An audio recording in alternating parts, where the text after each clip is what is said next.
خدا کا کلام ہے. اور جب خدا کا کلام ہے تو دنیا دنگ ہے. خدا کے کلام کا کوئی جواب دنیا دے نہیں سکتی، دے نہیں سکتی. خدا کا کلام، خدا بڑا ہے نا؟ بولو بابو، بڑا ہے. کتنا بڑا ہے خدا؟ بولو بولو، سب سے بڑا. یہ جو اذان پکارتے مؤذن اللہ اکبر، اللہ اللہ، اب اس کو دو ٹکڑا کرو، اللہ اکبر، دو ٹکڑا کرو اس کو، اللہ اکبر. اللہ سے مراد اللہ کی ذات، اور اکبر کا معنی سب سے بڑا. مفسرین اس کی تفسیر کرتے ہیں کہ اکبر کا مطلب ہوا من کل شیء، تمام چیزوں سے خدا بڑا ہے. بولو بابو، تمام چیزوں سے، بولو تمام چیزوں سے خدا بڑا ہے. تو خدا کی کبریائی کا اعلان، خدا کے بڑے ہونے کا اعلان مؤذن 5 وقت مسجد میں کرتا ہے. ارے بولو نا بھائی. تو میرا خدا بڑا ہے. تو جب خدا بڑا ہے تو خدا کے کلام بھی، خدا کا کلام بھی بڑا. جب خدا بڑا ہے تو خدا کا کلام بھی بڑا. انسان چھوٹا، خدا کا کلام بڑا. اے اللہ کتنا بڑا تو کریم ہے، کتنا بڑا تو کریم ہے کہ تو بڑا، تیرا کلام بڑا، انسان چھوٹا. لیکن بڑا کلام انسان کے سینے میں آ گیا. ارے بولو نا بھائی، بڑا کلام انسان کے سینے میں آ گیا تو رب کی رحمت مچلے گی، اور مچل کے کہے گی کہ میرے بندو یہ صدقہ ہے میرے محبوب کا، یہ صدقہ ہے میرے محبوب کا. کیا تم جانتے نہیں ہو کہ جب میں نے اپنے محبوب کے اوپر اس قرآن کو نازل کیا تو محبوب کو پہلے میں نے کہہ دیا تھا لو انزلنا هذا القرآن على جبل لرأيته خاشعا متصدعا من خشیت اللہ. اگر اس قرآن کو میں نازل کر دیتا، اتار دیتا پہاڑ پر، تو محبوب تم دیکھتے پہاڑ ٹوٹ کے ریزہ ریزہ ہو جاتا، ریزہ ریزہ ہو جاتا. محبوب خدا کے خوف سے پہاڑ بکھر جاتا. لیکن محبوب تمہارا سینہ کتنا مضبوط، پہاڑ سے بھی زیادہ مضبوط. وہ قرآن اگر پہاڑ پہ اترتا تو پہاڑ ٹوٹ کے بکھر جاتا، لیکن محبوب کے سینے میں اترا، اور سینے میں اتر کے محبوب کے سینے میں محفوظ رہا، محبوب کے سینے میں محفوظ رہا. اور محبوب نے سینے میں رکھتے ہوئے صدیق کو بلایا اور کہا کہ صدیق تم بھی لے لو. اور جیسے صدیق آئے محبوب نے ان کو سنایا، صدیق نے سنا یاد ہو گیا، عمر نے سنا یاد ہو گیا، عثمان نے سنا یاد ہو گیا، حضرت علی نے سنا یاد ہو گیا، حضرت زید ابن ثابت نے سنا یاد ہو گیا، حضرت خزیمہ نے سنا یاد ہو گیا. مصطفیٰ جان رحمت صلی اللہ تعالی علیہ وسلم کے صحابہ میں اکثر و بیشتر صحابہ حافظ قرآن بن گئے. تو اے خدا تو بڑا، تیرا کلام بڑا، لیکن یہ انسان چھوٹا، اس کا سینہ چھوٹا. تو اتنا بڑا کلام انسان کے سینے میں کیسے آیا؟ وہ حافظ کیسے بنا؟ تو خدا کی رحمت کہے گی کہ میرے محبوب کے سینے میں جب میں اتارا تھا تو میرے محبوب کا سینہ بھی چھوٹا تھا.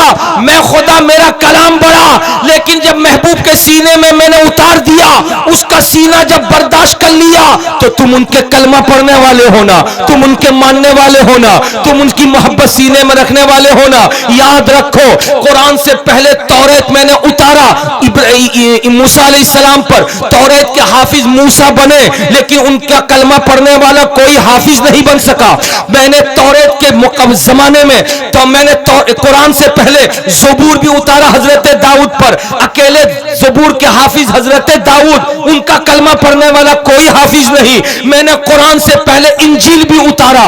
انجیل کے اکیلے حافظ حضرت عیسیٰ، ان کا کلمہ پڑھنے والا کوئی انجیل کا حافظ نہیں. پتا چلا کہ موسیٰ اکیلے توریت کے حافظ ہے، کوئی بھی ان کی امت کا فرد حافظ نہیں. زبور کے حافظ اکیلے داؤد ہے، کوئی بھی ان کا کلمہ پڑھنے والا زبور کا حافظ نہیں. انجیل کے حافظ حضرت عیسیٰ اکیلے ہیں، کوئی بھی ان کا کلمہ پڑھنے والا انجیل کا حافظ نہیں. لیکن قرآن تیری عظمتوں کو سلام، تو اترا ہے محمد عربی کے سینے پر، اور محمد عربی پر اترا، ان کی نسبت سے آج تک کروڑوں حافظ بھی بن گئے، اور صبح قیامت